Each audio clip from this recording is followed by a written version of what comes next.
Oi, Fred, bem-vindo Olá. à Casa Brasil. Obrigado, prazer. Então, Fred, fala um pouco sobre as tendências de consumo. As tendências são diversas nessa direção. Existe ainda uma inércia muito grande para que essas mudanças aconteçam em grande escala, mas os sinais já estão apontando por todos os lados. Tem um conceito que eu gosto muito, que é uma mudança, inclusive, da gente deixar de se referir a outras pessoas como consumidores, que é como a gente se refere, né? Está lá no Jornal Nacional. Os consumidores da classe C agora ganham condição de consumo, etc. E eu acho essa denominação uma denominação muito reducionista quase que da nossa condição de existência. Existimos para consumir? É essa a ideia?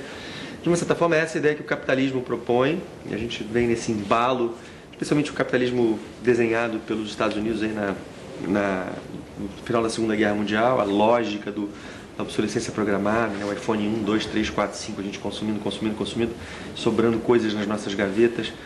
Então, eu acho que numa perspectiva de futuro de curto, médio prazo, eu consigo imaginar, eu adoro essa mudança, de nós deixarmos de sermos consumidores para sermos desfrutadores.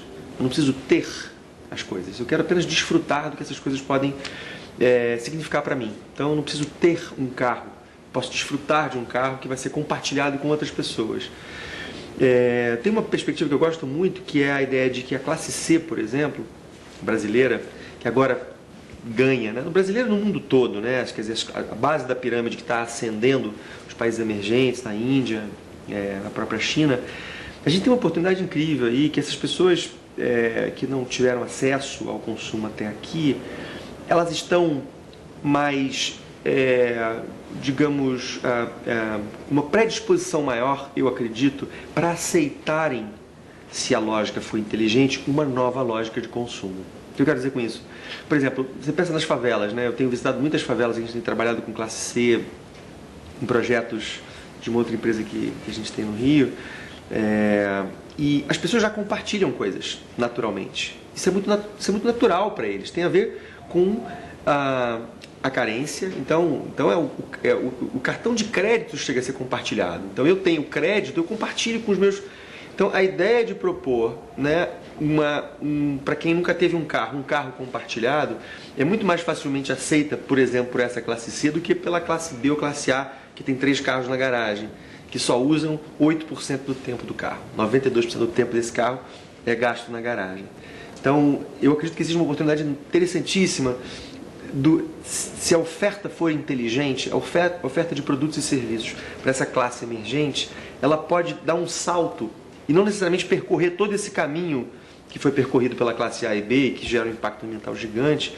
E a gente pode dar um salto e já chegar e já apresentar para essas pessoas esses novos produtos e novos serviços com uma natureza diferente. Então, eu acho que compartilhamento, desfrute, não consumo, especialmente das novas gerações, um comprometimento maior com a questão do consumo consciente, um interesse maior por isso, porque isso passa a estar na educação das pessoas, as leis cada vez mais rigorosas, exigindo que as companhias se responsabilizem por todo o ciclo de vida dos produtos. Isso vai mudar tudo, vai mudar tudo. Então você vai passar a ter, por exemplo, como você tem hoje as tabelas nutricionais que estão nos produtos, indicando lá, né, se tem gordura trans, se não tem. Isso já faz diferença hoje na maneira como as pessoas escolhem seus produtos. Você vai ter num futuro muito próximo, já como lei, ainda não é lei, uma tabela ambiental, que te diz lá, por exemplo, o tamanho do impacto ambiental que aquele produto ou serviço gera para ser produzido, para estar disponível. E as pessoas vão começar a usar isso como critério. Vai ficar cada vez mais caro consumir. Porque hoje, qual é o problema dessa história toda?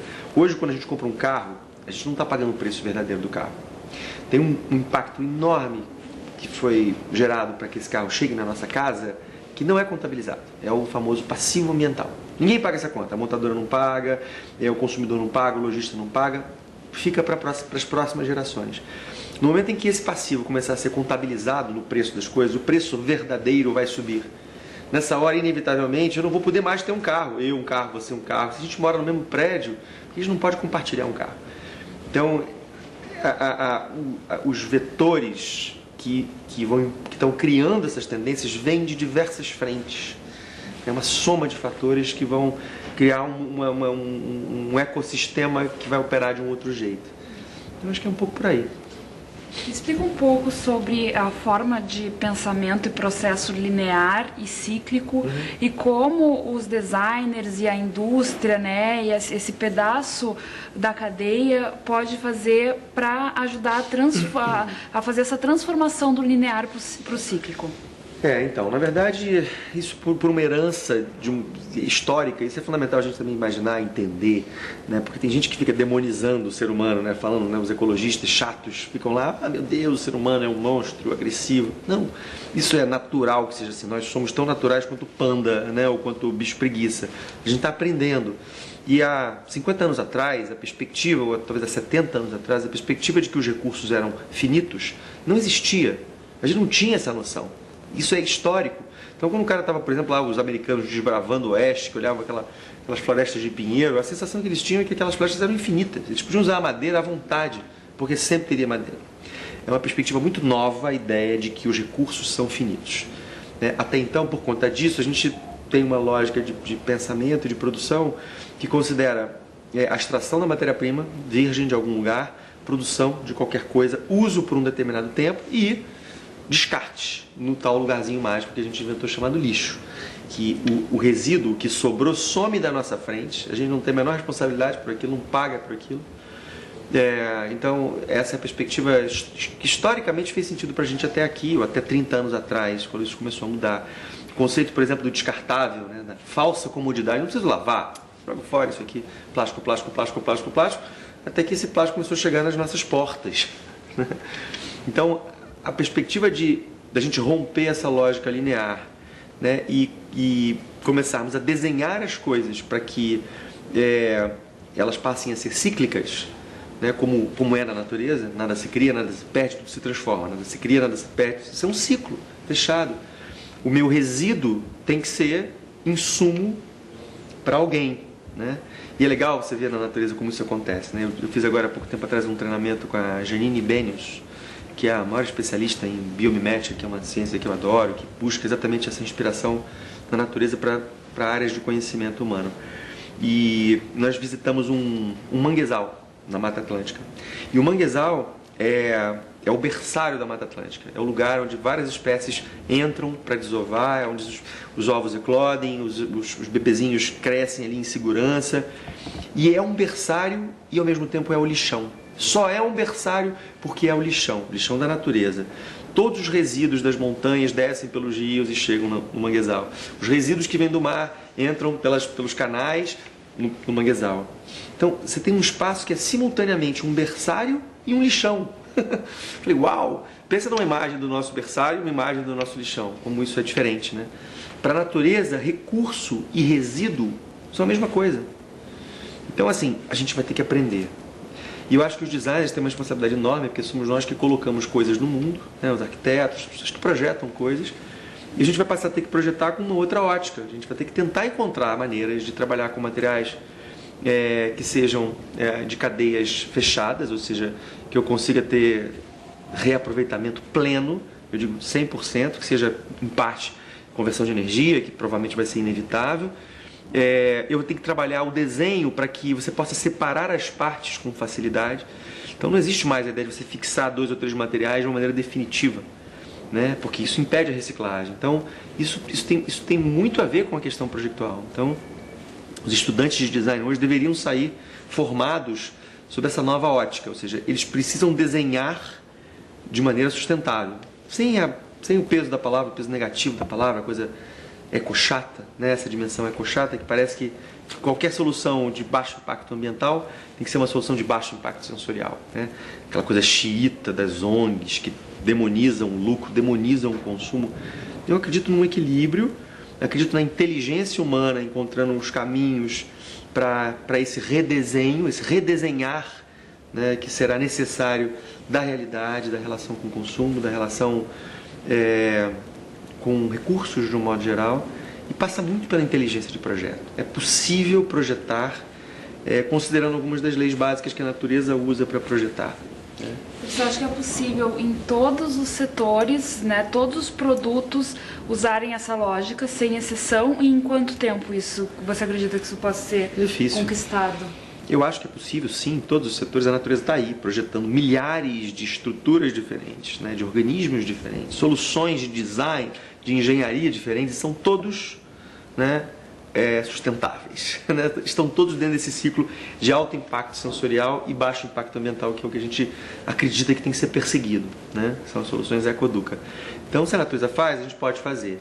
A natureza, por exemplo, processa materiais, né? Quando a gente pensa você pensa na teia de aranha, por exemplo. A teia de aranha é um fio que é muito mais resistente em termos específicos do que o aço. Um fio de aço com a mesma espessura seria muito mais frágil. Só que a aranha consegue produzir essa teia em condição de temperatura, condição de pressão ambiente, sem a menor necessidade de ter que produzir 3.000 graus centígrados para fazer um fio, como a gente faz para fazer o Kevlar, por exemplo.